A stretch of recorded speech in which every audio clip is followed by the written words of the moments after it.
आपण पाहत आहात सुपरफास्ट 24 तास न्यूज, बातम्यांचा खरा वेग. आहे माननीय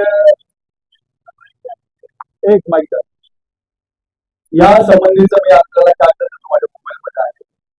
माननीय सीएम साहेब, माननीय दोन्ही डीसीएम सुनेत्रा वहिनी असतील, एकनाथ शिंदे साहेब असतील, त्यांना कालच डॉक्टर केंद्रे साहेबांनी भेट देऊन त्या संबंधी जे काही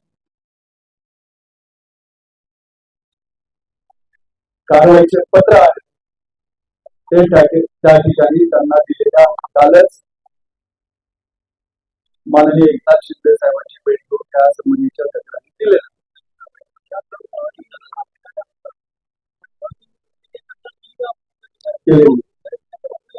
हो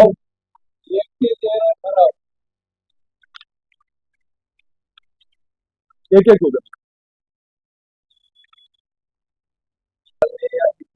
आम्ही त्यांची भेट घेऊन या त्यांचं पत्र आहे त्याची प्रिंट आउट काढून देतो आपल्याला. त्यावर त्यांनी माननीय उच्च अधिकाऱ्यांना सुद्धा पत्र दिले, त्याच्यावर ताशेरे ओढले, त्याचं फक्त प्रिंट आउट काढून तुम्हाला तक्रार सुद्धा खाली सोडली. 1 ते 13 जे काही काम करायचे त्यामध्ये ठराव मांडतात त्याबद्दल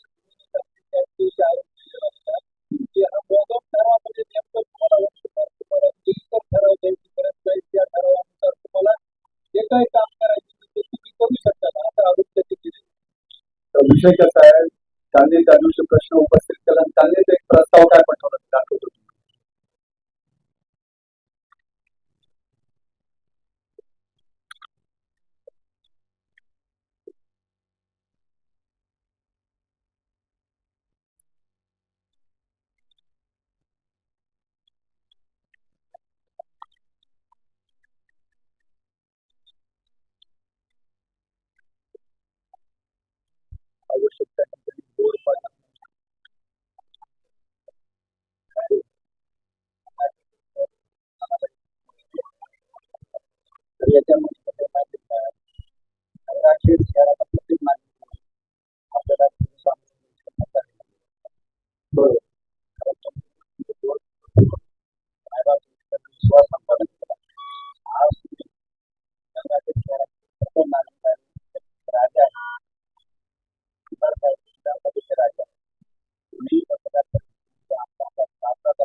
मी आपल्याला स्पष्ट सांगतो की निवडणुकीच्या काळामध्ये जेवढे काही घोषणा आम्ही होते ते जर आम्ही पूर्ण केले नाही तर पुढची निवडणूक आम्ही लढणार नाही, काही भाषण नाही. पण विकासासंबंधी आता तुम्हाला सांगतो कसं असतं, ज्यावेळेस उर्मिला केंद्रे यांनी पदभार स्वीकारला, माननीय केंद्रे साहेबांनी सर्व नगरसेवकांना म्हणजे त्यांच्या सुद्धा फोन केले होते पण ते उपस्थित राहिले. त्याच्यानंतर 12 तारखेची उपनगराध्यक्षाची निवड झाली, कशाच्या आधारावर झाली ती बिनविरोध झाली. आम्हाला त्याच्यात काही खोडा घालायचा असता तर आम्ही घातला असता, पण आधी ती निवडणूक बिनविरोध होती. पण बिनविरोध झाली असताना आमच्यावर अर्वाच्य भाषेत बोललं गेलं, इथे आम्ही शांत होतो. त्याच्यानंतर विषय समित्याच्या निवडणुकीमध्ये कातकडे साहेब आमचा एक सुद्धा सभापती झाला नाही, तरी आम्ही शांत होतो. हे प्रकरण वाढलं कुठं, ज्या वेळेस 27 तारखेला यांनी उर्मिलाताई केंद्रे यांच्यावर आरोप केले की नगराध्यक्ष सही करत नाही, नगराध्यक्षाचे सही अरे तुम्ही एखादा कागद दाखवा ना, त्याचं प्रूफ दाखवा जे नगराध्यक्षाकडे घेऊन आले. या जाहीरपणे सांगतो, एक आपल्या सदस्य आहेत शिंदे यांच्या पत्नी उद्धव शिंदे यांच्या पत्नी, ते एकदा माझ्याकडे फक्त एक कागद घेऊन दिले होते, दुसऱ्या मिनिटाला त्या कागदावर सही केली आहे, तुम्ही आजही त्यांना जाऊन विचारा. म्हणजे विषय फक्त विरोधासाठी विरोध नसताना या गंगाखेड शहराचा विकास झाला पाहिजे. तळमळीनं गेली 4 वर्ष फिरून उन्हातानात फिरून आजही माझी गेल्या 3 दिवसापासून माझी तब्येत बरोबर ना, माझ्या सगळ्या सन्माननीय आमचे सुनील काका असतील, चांदूभाऊ असतील, माझी तब्येत बरी नसताना सनस्ट्रोक झाला, उन्हाचा उष्माघात झाल्यामुळे काही गोष्टी झाल्या, पण आम्ही आमचं काम चालू ठेवू. जर या ते आहे ना, मैं अकेला एक चला काय जाणीव बद्दल मगर लोक आता काही कारवा बनता काय, आमच्या या विकासाच्या याच्यात जर कोणी सामील झालं, आम्ही निश्चितच स्वागत करू. त्या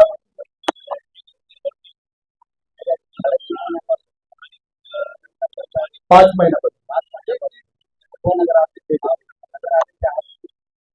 मी नाहीये नगराध्यक्ष. हो,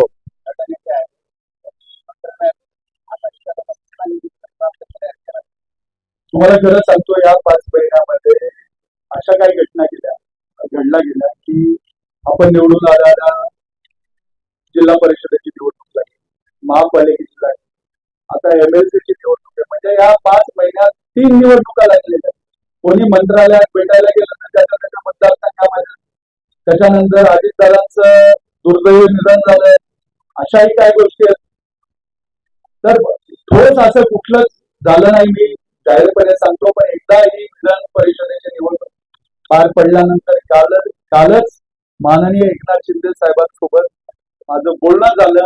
एकदा विधान परिषदेची निवडणूक झाल्यानंतर त्यांनी पूर्ण गंगाखेड नगर परिषदेचे काही शिष्टमंडळ आमचे नगरसेवक ते त्यांना भेटण्यासाठी आम्ही जाणार आहे. स्वच्छता व पाणी पुरवठ्या संदर्भात सत्ताधारी घटनेचा म्हणून आपण जनतेला काय सांगतात, त्याच्या अडचणी बाबतीत. आता या बाबतीत तुम्हाला विषय सांगतो. मुळात घनकचरा व्यवस्थापन म्हणजे काय, तर थोडक्यात स्वच्छतेचा विषय याच्यामध्ये फार मोठा विषय.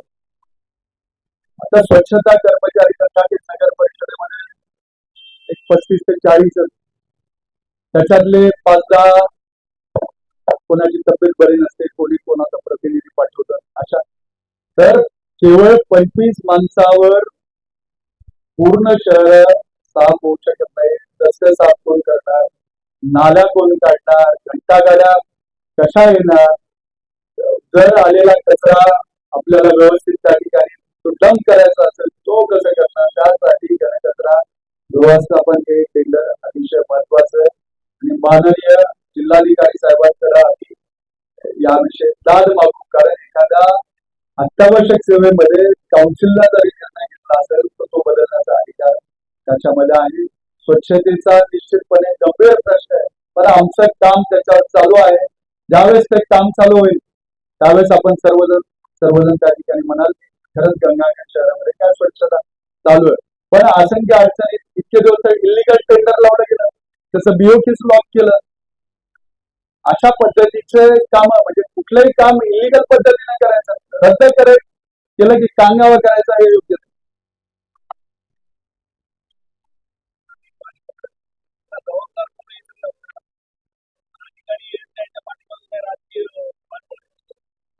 हे बघा, एक लक्षात घ्या, अधिकारीचा याला आहे, पण अधिकाऱ्यांचे आता सुद्धा कळणं महत्वाचं. म्हणजे फक्त एक अधिकारी एवढी करू शकत नाही, कुठलं तर राजकीय पाठबळ असतं. आणि गेली 4 वर्ष प्रशासक काळात कोण नगराध्यक्ष म्हणून मिळवलं, काय केलं हे गंगाखेड शहराच्या जनतेला माहित आहे.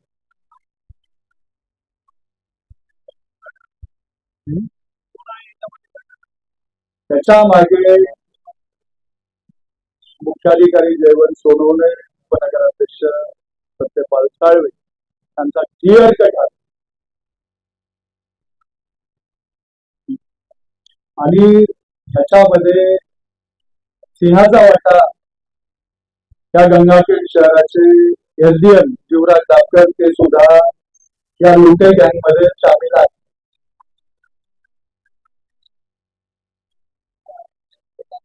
पहिल्यांदा आपण कुठला आरोप केला ते मान्य ते करतील का नाही, त्यावेळेस आम्ही सगळे पुरावे त्यांना दाखवले. आणि पुरावे दाखवल्यानंतर जिल्हाधिकाऱ्यांनी माननीय जयवंत सोनवणे यांना खुलासा करण्याचा त्या ठिकाणी हे दिलेला आहे, पण त्यांनी तो केला का नाही माहित नाही. आणि जर याला आम्हाला न्याय भेटला नाही तर आम्ही निश्चितपणे न्यायालयाचे दरवाजे उघडच आपल्यासाठी.